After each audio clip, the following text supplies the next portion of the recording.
you're doing, you got to get at least 3 quotes or 4. Hear from 4 people before you make a decision.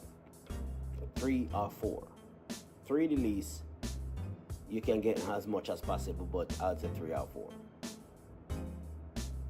You know what I'm saying? Because some people, if you look at the rate, the so-called rate that they say them have, okay? The rate per hour is 8,000. That's what I heard online. They charge 8,000 per hour. Okay, guys. Next part of the video. Material, we discussed that, but I want to get a little bit more on the material side, because what I realized that where like sand is concerned, I don't know where some people get their sand from. It seems like some people can get their sand from different places, but apparently we got a few loads of sand that was filled with dirt. We speak to the guy about it, and he went somewhere else, and it was still the same thing. According to him, he went somewhere else. That's what he says. But I don't know about that, whether or not. But it's the same experience we had with the quality of the sand. And with the quality of the sand, it take more cement. So you have the sieve sand and you have the wash sand. The wash sand seems to take more cement too. But it's better to clean and take more cement than to be dirty and take more cement, if you get what I'm saying. So you have to watch for that. And someone was telling me how is the best way to get your sand is to go to the factory yourself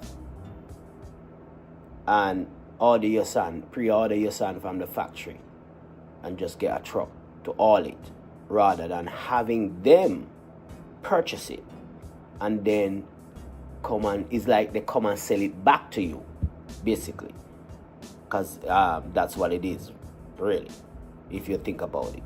Because you just call them up, order a load of sand, they have to buy it from the factory and come and deliver it. So whether or not they have an account, some of them tell you that they have an account with the factory or the plant rather. So they get the sand, then they have an account, so they pay afterwards. But it's always the best thing. That's what I heard. I don't prove that yet to find out if that really the best thing to do, or that's it. I don't know. But I haven't tried it yet. Someone was telling me about that. So there are different ways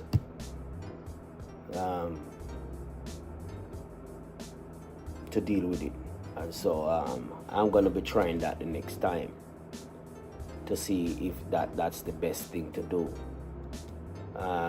If you have your own truck to truck the stuff, that even better, because some of them charging quite a bit of money to deliver.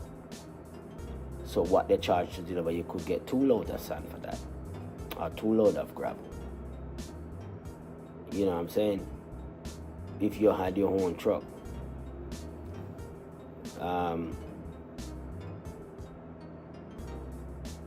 So yeah, it's always a good idea.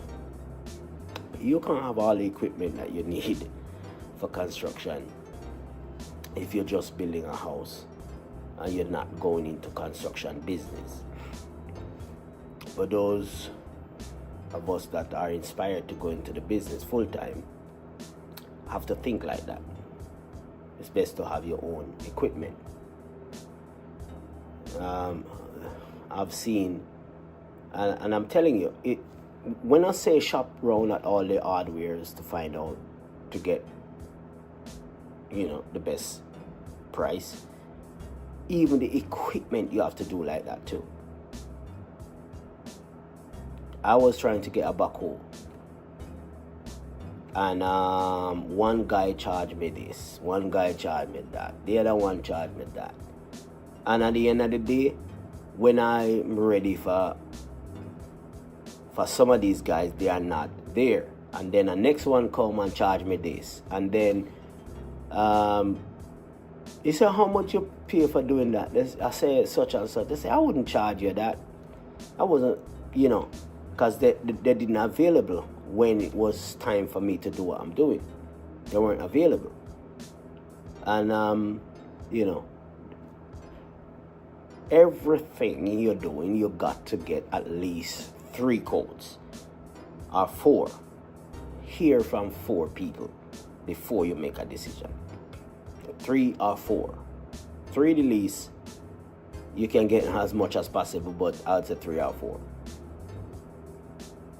You know what I'm saying? Because some people, if you look at the rate, the so-called rate that they say them have, okay? The rate per hour is 8,000. That's what I heard online. They charge 8,000 per hour. But what they do, they don't charge you per hour. They just look at the job and say, okay, give me 200,000-300,000, I'll do that job. And they will finish it within a couple of hours. We will shoot it in 5-6 hours. If they were charging you by hour and they take 10 hours to do the job, it's 80,000. If they take 20 hours, it'll be 160,000. And there's no way they're gonna take 20 hours to do something, but they charge you twice that money. And so they have a hourly rate, but they never used it. They never used it. So it's like they would say more dogs than bone. And I use that term really sparingly. Because that's how it seems like they do it. It's like there is no base rate. There's no going rate. You see, like you have the government have a what they call it minimum wage thing. So you have a base rate. So it's either you're going to go with the government rate or you go above that. It seems like when it comes on to these guys, they don't have no rate that they base what they're charging you off. It seems like if a man have, just by word speaking, if a person owe $1,000, or let's say 100,000, and you give them a job to do something, whatever it is, they're looking to get that 100,000 off of you alone to go and do whatever. And they don't care if it's worth it, yes or no. They don't care how many days it's going to take them to do the job. They don't care what's the going rate of doing the job. They don't take into consideration how much they're worth, how much days it will take to do the job. They don't care. All they care about is that them have a light bill, and the light bill is for 50,000, 100,000, or a water rate, or them children need to go to school, or the daughter need their tuition fee to pay, and it costs 100,000. Whatever it is, they're looking to charge you that money. If they're selling a goat, and their daughter tuition fees for 50,000, they want $50,000 for the goat. Whether the goat worth it, yes or no. It's same for a pig. It's same for a cow. It's same for everything. They don't take into consideration. And so when you start having a conversation with them, how do you arrive at 100,000? They can't break it down. Okay. They need to tell, okay, I work at this and that a hour, and this gonna cost that per hour. I have to buy this material, and this is this money. I have to get that, and this is that. I have to get transportation, and it is that. They don't seem to have a way of calculating how much they arrive, how they arrive at that amount. They just pick a sum out the hat, and just give it to you. That's how it is. That's how they roll. And everybody seems to accept it. And once you don't accept it, they look at you differently. And they have, some people have names to call you and all that. And say you mean. And if once you ask them, how do you conclude? How do you arrive at that? All right, you're a plumber, you're an electrician, you're a tiler. I have one guy, I have a place to tile years ago. And he came and he said certain amount of square footage to lay the tile. I said, how much square footage in the building? He told me. The man is overcharging me about 160,000. Because the measurement, he's charging me by the square footage, but he actually didn't do the math.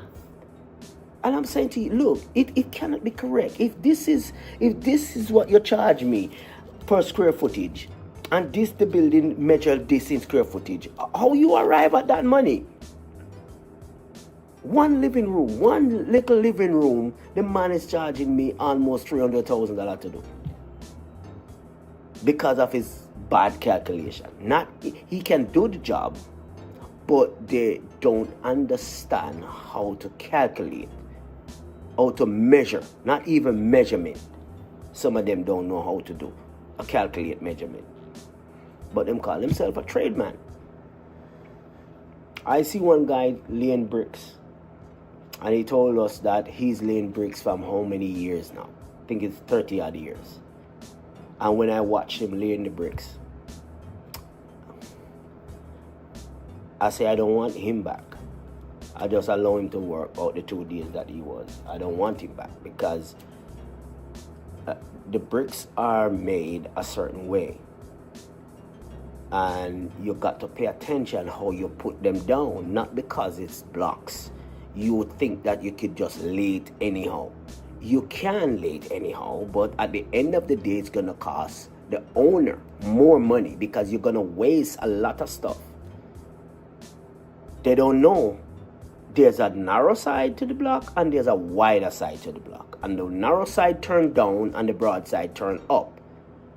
It made like that for a reason. Okay, you have some of the bricks, they have a little mark, a little thing in the middle where you can easily make 2 halves from one block, right? A man will lay the one without the mark and then try to cut the one that don't have a mark, and guess what? They break one, they break half. So half don't have no more use because they don't think what they're doing. Those are simple stuff that costs you money, that is going down the drain. Your project is going to overrun. It's going to cost you more money than you thought or what it was, surveyed for. You have to get a quantity surveying done on your property when you're doing it. So the quantity is going to go up based on the fact that you have trainees or you have people that don't pay attention to details. They don't pay attention to building codes or rules, and it is costing somebody some money. And when I watched him, I saw him put the mortar on top of the block. And by the time him put the block on there, some fall off. And then he have to put more on it again. And he does that quite a few times. So it's not that he forget about one. It's his practice is not paying attention to what he's doing. And them call themselves tradesman, and they might look like they might getting the work done, but at your cost. You lay some bricks and it's all wavery, it's all bendy. One wall like this, and we didn't know until we were actually doing the boxing around it, boxing up the columns. And they'll tell you that that's okay. Rendering a rough cast will take that out. At whose cost? At your cost. Some of them leave some black pockets and costs, and they have already paid for it. Now you're gonna have to get them filled at your cost after you pay them already. So even if you're not there, even if you are there, some of these stuff you got to look out for. And some of these stuff slipped me until afterwards I saw them. But because I'm there, you could end up get them rectified. Okay, they cast the floor, they cast the foundation, and they leave broken because they have to back some up because the backhoe guy didn't do a good job, so they have to back some up. They were proceeding to leave all those wood in the foundation. That is not good. You can't do that because there's a consequences for all that. And I asked them to remove them, and nobody seems to want it to move them. I had to start doing it myself. Then I get help afterwards to move them, because the place is getting harder and harder and harder. I had to go in down there myself to get them out. So if you cannot be on the ground, you're gonna have somebody that is so trustworthy, that you are in touch with right through the time, right through the day, if possible and necessary, because sometimes some stuff slip you, and some stuff might slip him or her, and then you just, each person backed up each other, because sometimes you can't be there all the time. And I tell you what, I learn again. I know when we were doing plastering, we used to, when we are in a building, we used to try to get the bigger, nicer walls to plaster, more meterage in there, because we used to get paid by the meter to the walls, to the plastering. Whether we're doing float and set, or we're doing just setting, or we normally get paid for by meterage. So we always try to get the big walls. Once you go in early in the morning and you pick up a big wall, and you already work your day's money. So when you're going to do something else, you don't have to go for that big wall. You can go for a small one, and so that is like some money on top. And it is the same principle they're doing. So everybody racing for the bigger walls that have more blocks to lay in there, and they're racing each other. Don't have a lot, a mason, on your property, on your project, laying bricks, or doing anything for that matter. Because the time that you're trying to save, you might lose it at the end, because somebody might have to lick down a wall, somebody might have to redo it. It's nobody else's cost but yours. Cement gone to waste, sand gone to waste, might be gravel gone to waste, time gone to waste. Can't get that back. So when people working not under any strain, they seems to work better. And I realized that after we did the bulk of the block lane, then we realized that we had to do some walls was left, and we had one mason guy was doing it, and he was there doing in the initial block lane, and he was one of them that was racing. And when you compare the block that he did before and the one that he did after, then you realize that it's a big difference. The blocks that he laid before was kind of not, terribly bad, but not as good as the ones that when he wasn't racing. So that is something that you have to look out for too. You know what I'm saying? When we're doing the foundation as well, the guy requests 20 guys. When I look at 20 guys in my mind on a site, when we used to do site, I see what take place. Everybody is going to get in everybody's way.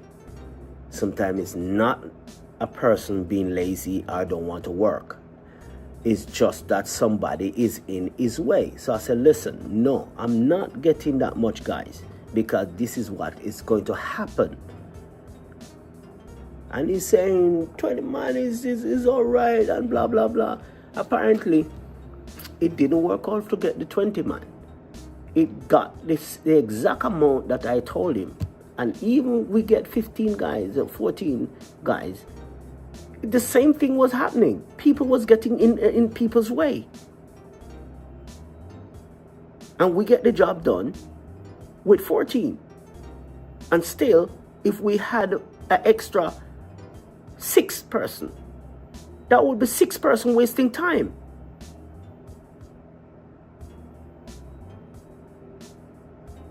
So never pack your side too much, because all some people does is chatting, smoking weed, maybe not weed, but smoking something, drinking something, and chatting away. And I watch them. When too many of them is one place working, they are there working, they are on the spot working, and they dig, and they stop, and they're talking to each other, and they spend 2-3 minutes talking, and they do one jam again, and they stop talking again, 2-3 minutes again. And this is how sometimes if you talk to them, then it seems like you're a bad person. You know what I'm saying? As if you're watching them and they don't want to work with you because you're this or you're that and whatever.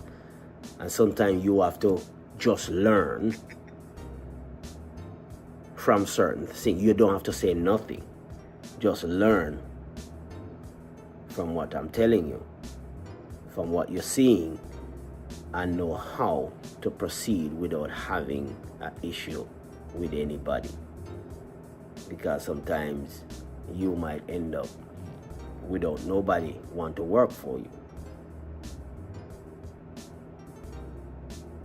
because now people start to say, why did he leave that job? And I'm not taking it because maybe it's him is the problem and blah blah blah. We haven't been here yet, but I'm just telling you that these are some of the issues you might face if push come to shove. You talk about everything and try to solve everything here and now. Some stuff you can't solve right now. It will solve itself, or it will solve later on, or you just need to understand and learn. Just like I'm telling you, don't have too much people on the side thinking that you will get more work done. So them have the saying, the plenty hands make light work. Yes, the work may be light, yes, but it may be heavy for you. It light for them, but it heavy for you, because it will cost you more money. Nobody cares. Once they get their money in their hand, I tell you what, once they get that money in their hand, that's it. Nobody is interested. Never ever pay anybody the full money that them charge you before them finish and you are satisfied with what they finish, what they did. Don't pay it. Just don't. If they don't have anything to come back for, they ain't coming back. I'm telling you. No matter who it is, if it even your daddy, your brother, your uncle, your auntie, your nephew, your niece, don't pay, because you have no obligation to pay. Sometimes what they do, telling you, oh, you have to pay me half of the money up front before I start anything. Some of them don't even have to buy no material to start the job, but that's what they're gonna tell you. But you have some projects that, really need money down because the material is expensive. But sometimes, because we do Jamaica, a lot of us do a lot of business based on a handshake and our word. We do a lot of business like that. But it's a challenge, because you trust people to do what we handshake on or what we verbalize on. Never work out. Majority of the time it never work out, or more than half the time it never work out. So just be careful of how you purchase your material, how you go about doing stuff, how you go about hiring people. There's so much to think about. There's so much to think about. And I am learning. We are all learning. But don't let that deter you from doing the right thing. Let's go ahead and build up Jamaica as a land that we love. Honestly, I think successive government in Jamaica, I don't want to get too political in my videos, but they need to do much better in too much bureaucracy in doing business in Jamaica.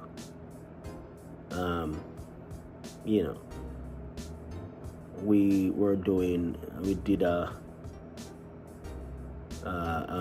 open up a LLC a couple of years now, and they said that we could get it done in one day, and if we get it done, we have to pay a certain amount of money. We paid a certain amount of money and still never get it in. We paid that money 3 days before we got it, and they said we get it in the same day.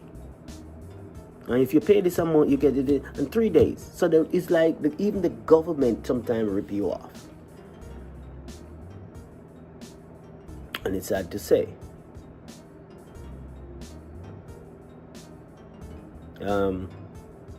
But it is what it is.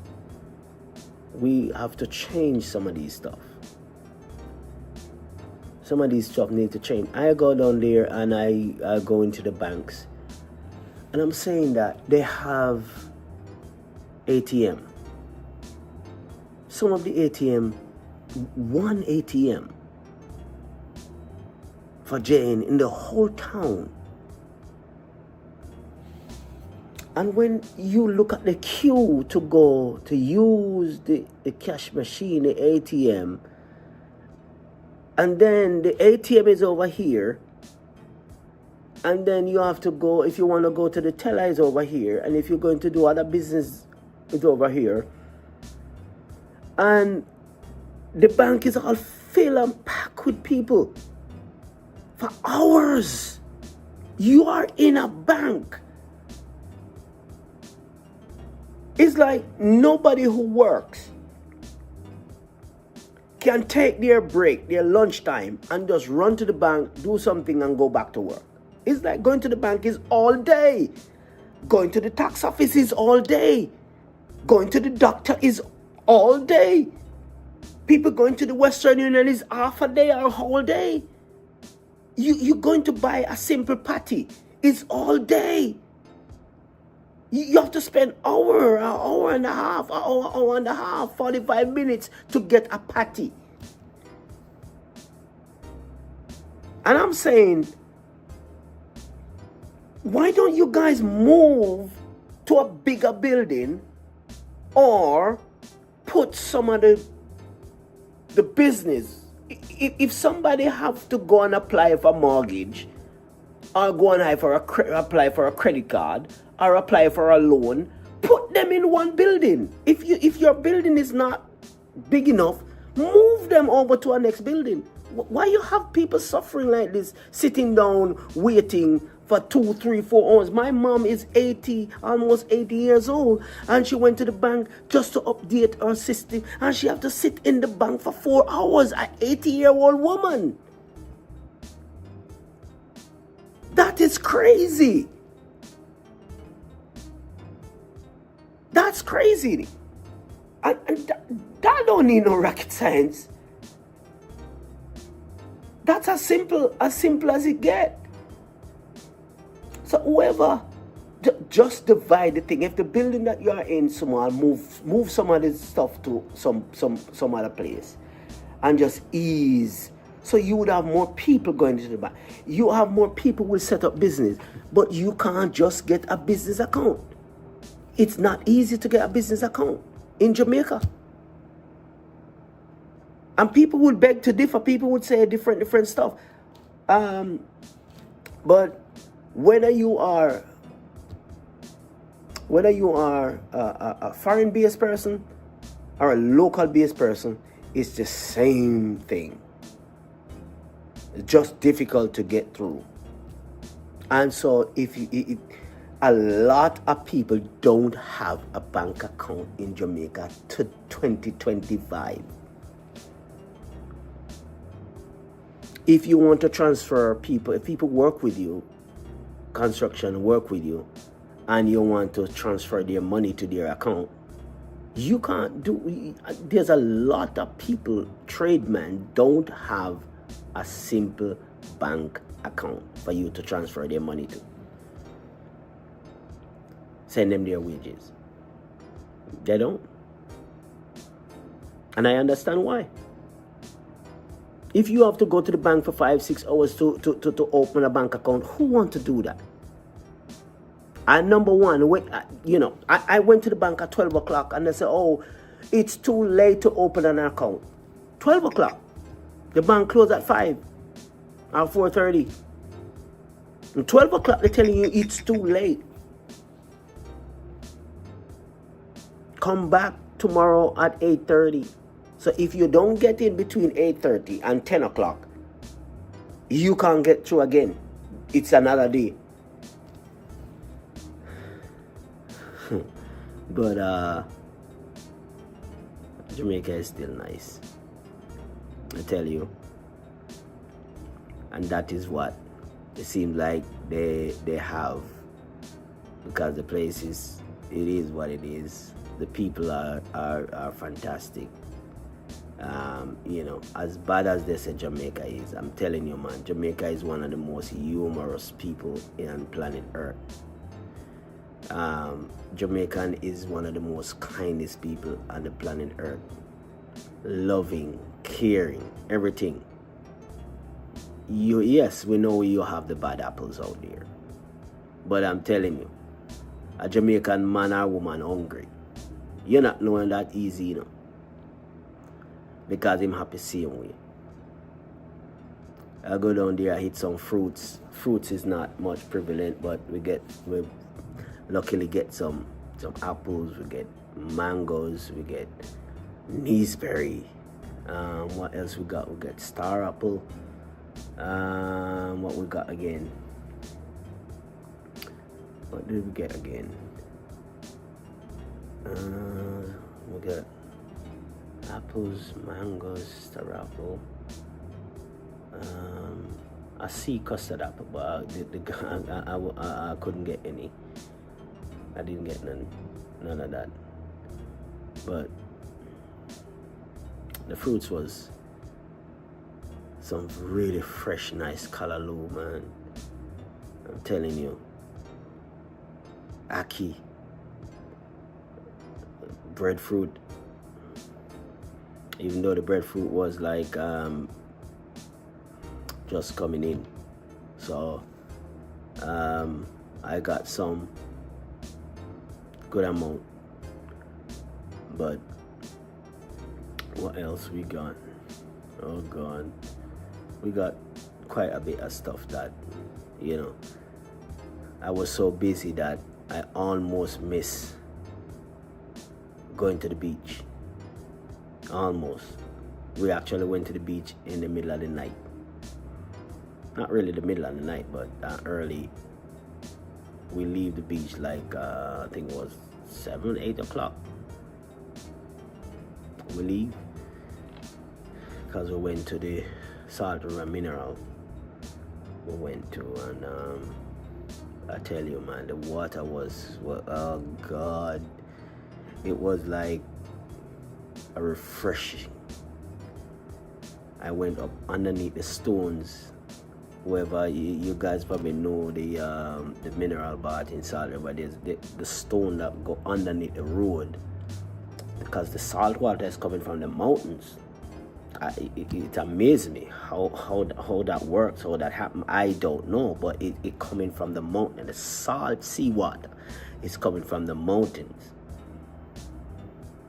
And I went down under there in the hole and just fill my mouth and just swallow. That water is so clean that in the night you could actually see through. It's just clean and clear as crystal. And it's warm coming out of the hills. It's very warm. And when you go out, let's say maybe 5-6 feet away from the hole, it's cold. So we really enjoyed a little bit of that. I wanted more, but I was too busy, to. But I'm gonna shut down.